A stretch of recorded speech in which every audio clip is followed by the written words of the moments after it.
Hi, this is Cathy Bow presenting from Charles Darwin University on beautiful Larrakia country, and I want to acknowledge the Larrakia elders past, present and emerging for their care of this beautiful country. I'm talking about the living archive of Aboriginal languages, which has been in a kind of state of stasis or a holding pattern for the last few years, and now it's in a time of transition.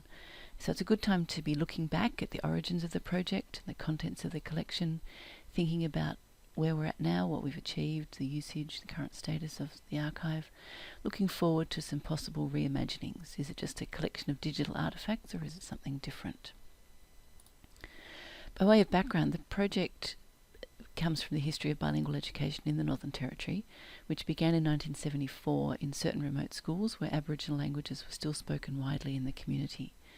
Several schools had teacher linguists and literacy supervisors who worked in literature production centres, or LPCs, where they produced vernacular literacy materials to enable children to learn to read and write in their home language. So the program was not for language maintenance or documentation specifically, but rather as a bridge to English literacy and mainstream education. And thousands of materials were produced for local usage, mostly for school work, but in some places for wider community purposes such as adult education and as a means of documenting local stories.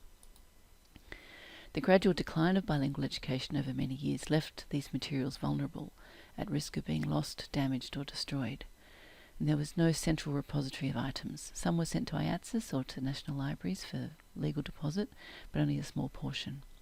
So academics at Charles Darwin University and the Australian National University recognised the need to rescue these materials, to digitise them and make them available online. This is what became known as the Living Archive of Aboriginal Languages, which was established in 2012.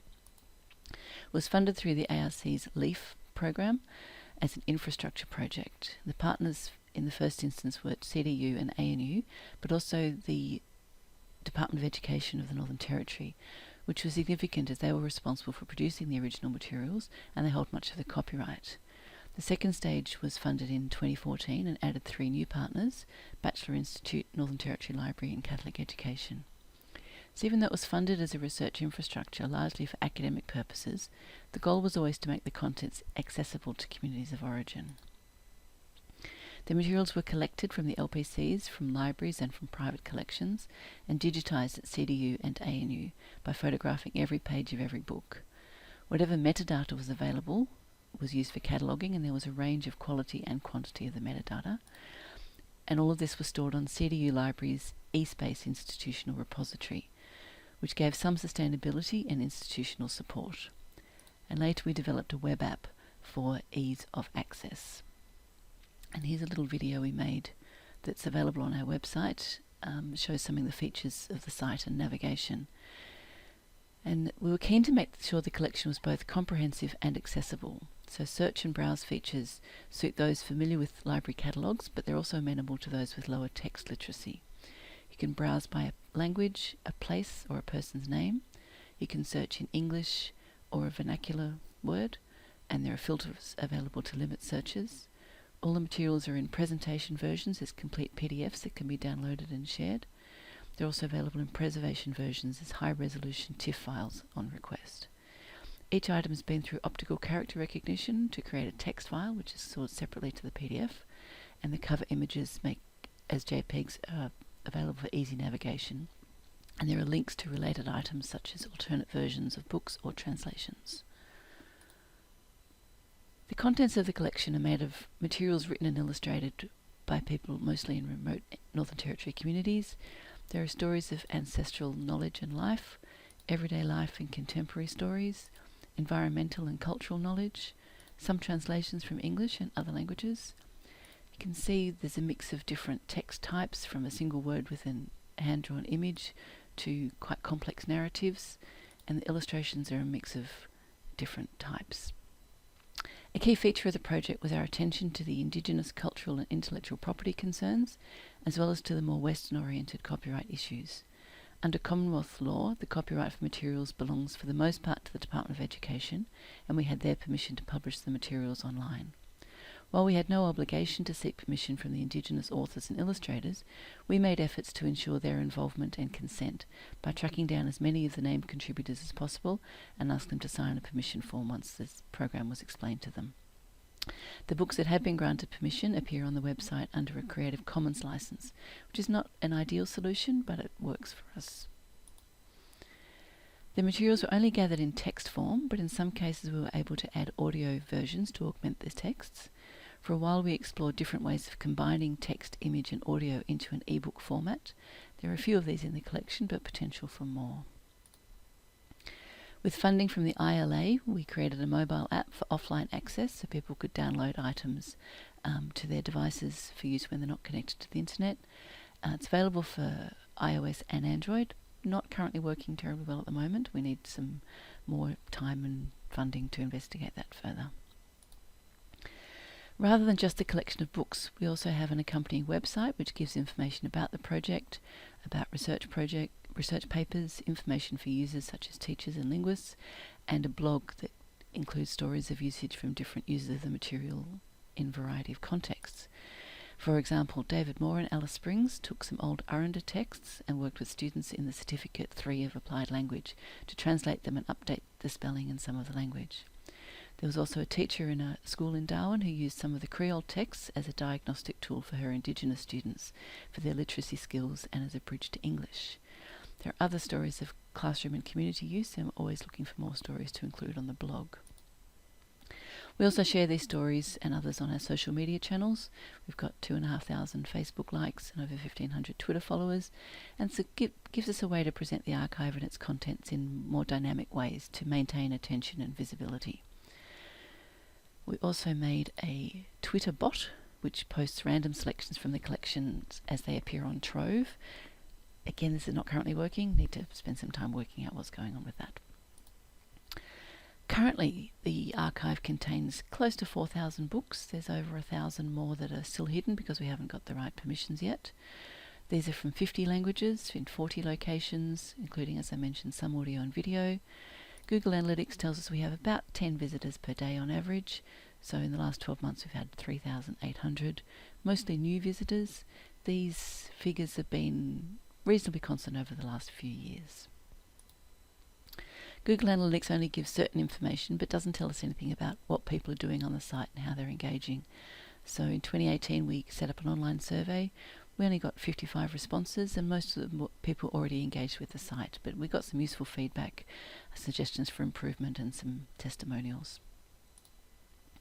We've produced a bunch of academic outputs which we've recorded on our website, book chapters, journal articles, PhD, and we're also always looking for mentions of the archive in other sources like media articles, blogs, library guides, other online lists. We found references to the Living Archive in over 50 academic papers. The most recent one was Nash and Wilkins using material from the archive to provide evidence for usage of a word in Walbury for their chapter in a book on natural semantic metalanguage. We've had a bit of media coverage, I won't go through it all, but we're on the Away ABC program. This one on the right from Digital Voices. The article was translated into 7 languages, including Japanese, Macedonian and Malagasy. We had some activities to engage community members with materials in the archive. So in 2015 our digital story competition invited people to select a book, do something with it. So we had people doing animations, songs, all sorts of other activities, and you can view those entries on the website. In 2014, we had a gathering in Bachelor of over 25 linguists and language workers to look through the materials and to provide additional metadata, permissions and narratives about the materials in the collection. More recently, we partnered with the Atlas of Living Australia to complete manual transcription of certain texts. So their Digivol program is a platform for crowdsourcing using volunteers, and we had some particularly difficult texts that OCR doesn't handle very well, like handwritten or complex formatting, and this was a great success, very popular with the volunteers, and Digivol were great to work with and are happy to work with other language projects if other people are interested. We used a lot of the materials in the other project I worked on for my PhD, establishing a digital language shell. And the pilot use of the shell involved the Binningulwok Regional Language Centre, where we made an online course teaching Gulwingu, and we used lots of materials from the Living Archive as reading materials recorded with narration by Gulwingu speakers. So I've talked about what we have done, what we've achieved, but there's a whole lot of things that were unrealised or incomplete. There's still all these hidden items, and we have to think about what happens with those and the implications of that for intellectual property, where if they stay hidden or if they become public without all the right permissions in place. Working on repatriation of the original digital files to communities of origin. Some places just don't have the infrastructure to store that kind of data, so they're happy for us to just keep it at CDU. We were working on an API to allow access to users to get in the back end and add materials, give permission, that kind of thing, but that never quite made it to fruition. We wanted to do more with enhancing the existing resources through engagement with language owners. That's only happened on a fairly small scale. And we'd love to create learning activities for people to navigate through the website. There's lots of potential for using digital humanities tools to do things like corpus work, marking up texts, glossing, data mining, linking data, and possibilities for building language-specific text and text-specific lexicons and mini-grammars and so on. So, as I've said, we're at a transition point. I've mentioned a couple of things that aren't quite working properly, and even the CDU repository of eSpace is being superseded. The servers are getting old, so we're getting more error messages. CDU Library, which hosts the collection, went through a huge transition recently and cut a lot of staff, so they have less capacity to support the project. And it's no longer their core business to support this work. They're focusing more on academic things. This is seen as more of a community project. So we're looking at options for the continuance of the archive. We'd like to see it continuing to live, but like many of us, it's starting to deteriorate with age. So the materials are safely stored and will remain available, but the infrastructure will need to change. We're currently in discussion with the Northern Territory Library, who have a mandate as the keeping place for important materials relating to NT history and culture. So it's an appropriate place for the materials to be stored and shared. And NT Library have developed a portal called Territory Stories, which they want to function like a local version of Trove, as a one-stop shop for all materials relevant to the Northern Territory. So here's a screenshot from Territory Stories. I just did a search for languages. You can see a bit of grey literature, some research reports and so on. There's no map interface. It doesn't have the same kind of search and browse that our site has. So we're sort of thinking about what aspects of the site will be lost if it's just the artefacts that are shared. So thinking about some imagined futures and different kinds of futures of the archive implies something about what the collection is, what it might achieve in the future, and given its future, how its past might have been different. As the Living Archive finds a new place in the world post its original development, the options available allow for consideration of what has and hasn't been achieved, and attention to how the collection might continue to exist as a living archive in a new context. So thank you, and I'm happy to chat further in discussion after the presentation or in the future.